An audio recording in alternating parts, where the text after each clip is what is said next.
time to head out and explore Cuenca. Let's do this.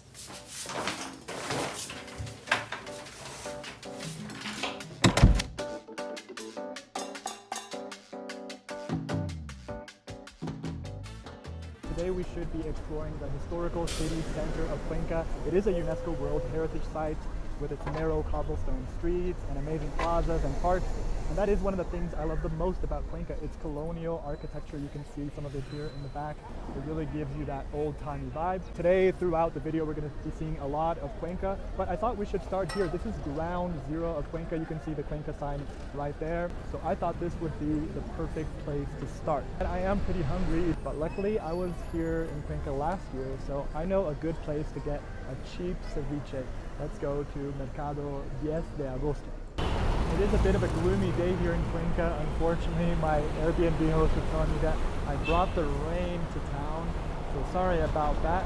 But usually Cuenca has a very mild climate, and it's kind of known for being a town with eternal spring, so just mild climate year-round. That's what makes Cuenca such a livable city, among other things.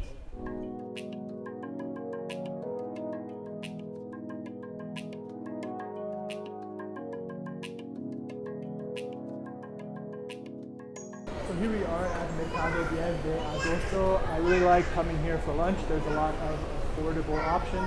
I also love how this market is decorated. They have a lot of urban art on the walls and all sorts of things hanging from the ceiling, some piñata style things. So it's actually a really beautiful market as well.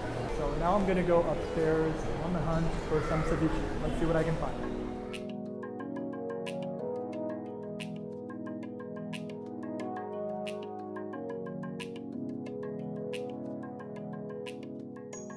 Alright, I am sitting down here in the middle of the market and I'm ready to have my ceviche.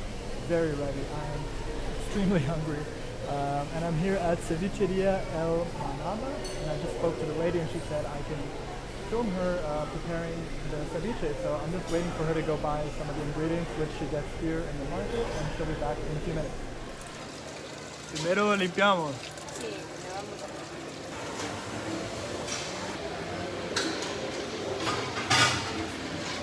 So my shrimp ceviche is ready to go and it looks delicious. A lot of big old shrimps in there. I think we've got some corn bits as well.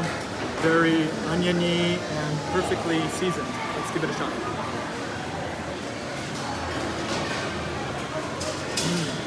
I don't think ceviche is supposed to be very cold, so it's just a little warm, perfect temperature, and it is delicious. This cost me around $4. Y como te digo, me gustaban los mariscos. Y un día fui a una marisquería que decía mariscos de Sinaloa, pero yo estaba en el DF. Y los servían con estas, con tortillas de maíz, con tostadas de maíz, ¿no? Se servían el ceviche mexicano, pero con tostadas de maíz. Entonces yo me quedé con esa costumbre, me gustó el sabor y siempre que vengo al ceviche ecuatoriano le pongo tortilla de maíz como si fuera mexicano. Soy Willy de Black, músico, artista de aquí de Cuenca. Cuenca es una ciudad increíblemente hermosa, muy guapa, no porque sea cuencano, sino tiene mucho para ver, mucho talento. Es una ciudad muy artística, muy turística y muchos lugares muy bonitos para visitar, para ver. Muchos eventos culturales, tienes todos los fines, todas las semanas, tienes conciertos, obras de danza, de teatro, presentaciones de libros, eventos al aire libre públicos, todas las semanas, todos los días. Hay una gran cantidad, la población que vive en Cuenca, la mayoría tiene algún talento artístico. Si no canta, baila, y si no baila, toca la guitarra, si no sabe pintar, dibujar o escribir poesía, pero mucha gente hace mucho de arte por aquí. En resumen, podemos resumir como belleza, arte, cultura, deporte. ¿Cuál es lo cuencano más importante? El cuencano más importante en la historia de Cuenca, para mi criterio, es Huayna Cápac. Huayna Cápac fue el último gran inca, gran emperador, gran soberano del Tahuantinsuyo antes de la división, antes de la llegada de los españoles. Entonces, para mí, gobernó más de 40 años como alrededor, y creo que es la persona nacida en este territorio más importante, o que más lejos ha llegado. Well, I pretty much just had lunch with the coolest Ecuadorian guy I could possibly meet, Willy in Black. What a dude. Nice to meet you, bro. As I previously mentioned, I have brought the rain here to Cuenca. So next stop, Tomebamba River. So we were just there in the higher part of Cuenca, and then if you walk down any of these side streets here, you'll arrive to the lower part of Cuenca, and that's where the river is. It's all very beautiful. Too bad the weather's not helping today.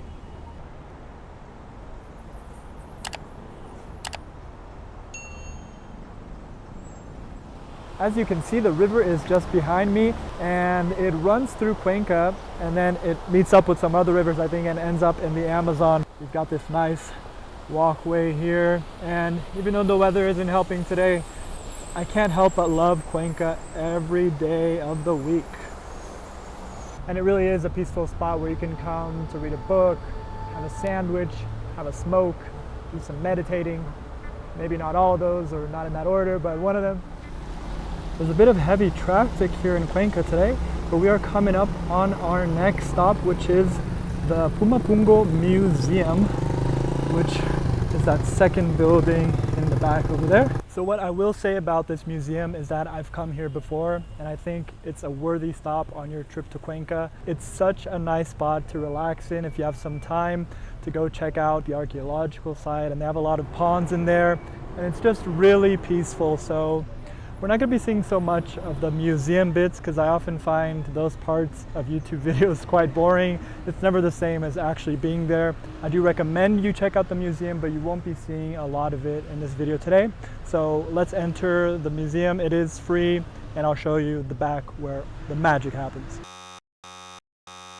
Well, just my luck, it's actually closed.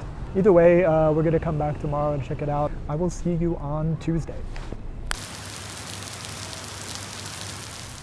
All right, time for Pumapungo Museum Take 2. The weather is only a little better, but they are open today, so let's go inside. Here we are. I did go straight past the museum section because they do close in half an hour, and I really wanted to show you the back here. I did, however, get some footage of my favorite part of the museum, which are these little models of how the indigenous people of Ecuador lived back in the day. They've got these really cool like sacrifices and stuff like that. So now we're here in the back. The first time I came here, the weather was lovely, the sun was shining, and there were tons of people hanging out around this pond, reading a book. And that day I promised myself I would come back and do the same. I didn't know the weather would be like this. So I also just walked past the archaeological site. I'll put some footage up for you. I won't attempt to give you the historical information. You can look that up on your own. You've got some ducks in the pond. And look how far out this spreads. So it's actually a great place to come exercise and walk as well. You've got the mountains in the back. They have a crop field, which I believe is a replica of how people used to farm back in the day. And then if you come down here and walk by the pond, you will reach the houses over there that actually have a lot of wild birds. Let me see if any of them are available. Some beautiful macaws. And look at these guys, the black-chested buzzard eagle. So considering that it's free entry here, I would be spending a lot of time at Museum Pumapungo because it's just so peaceful.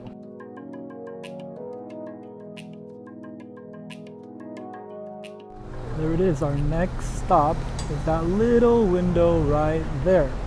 That's why a lot of people call it La Ventanita, or the little window. Let's get a closer look. You can find it on Google as my favorite hot dog, and I think it just became my favorite hot dog. I've already eaten like half of it. Also, it is obligatory that you get a little coconut juice with it, so the combo comes out to $2.50. What a steal. Gracias. Ecuadorian people are so nice. Not only do you have the wiener, but you have like a chorizo meat on top. The thing that looks like cheese is more of like a cheesy ají sauce, but it's not that hot at all. And then it seems like you have some sort of like mayo with relish as well. So this hot dog actually doesn't have that many ingredients, but I think that's what makes it perfect. And as you can tell from these bars here, there aren't any tables or anything. You just walk up to the windowsill and enjoy your hot dog, which makes it all the more charming, right? Make sure you get here at 5 p.m. That's when it opens. I got here exactly at 5. I was one of the first customers. I'm going to show you in a bit the line that starts forming after 5. So make sure you get an early dinner here at my favorite hot dog, or La Ventanita. Not much left now. Man, that was an amazing hot dog. Now let me show you a little more of what Cuenca's food stalls and mercados have to offer.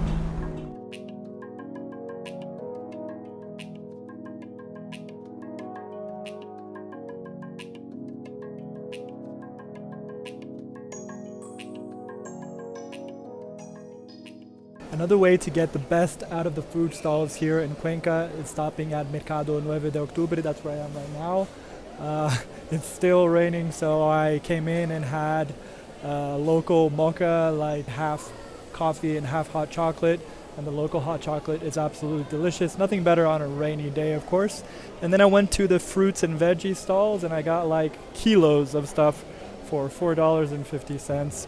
I got raspberries and plantains and all sorts of stuff. So I also came here to the downstairs area of the market where they have all the butcher shops and stuff. And I got myself some chorizo for dinner. So about 4 pieces of chorizo, and that cost me $2 only. Let me direct you to this video here that I made last year where I winged it and just went around Cuenca and visited some awesome spots with a great group of people from the hostel that I was staying at. So I'll see you here in Cuenca on that video in 3, 2, 1.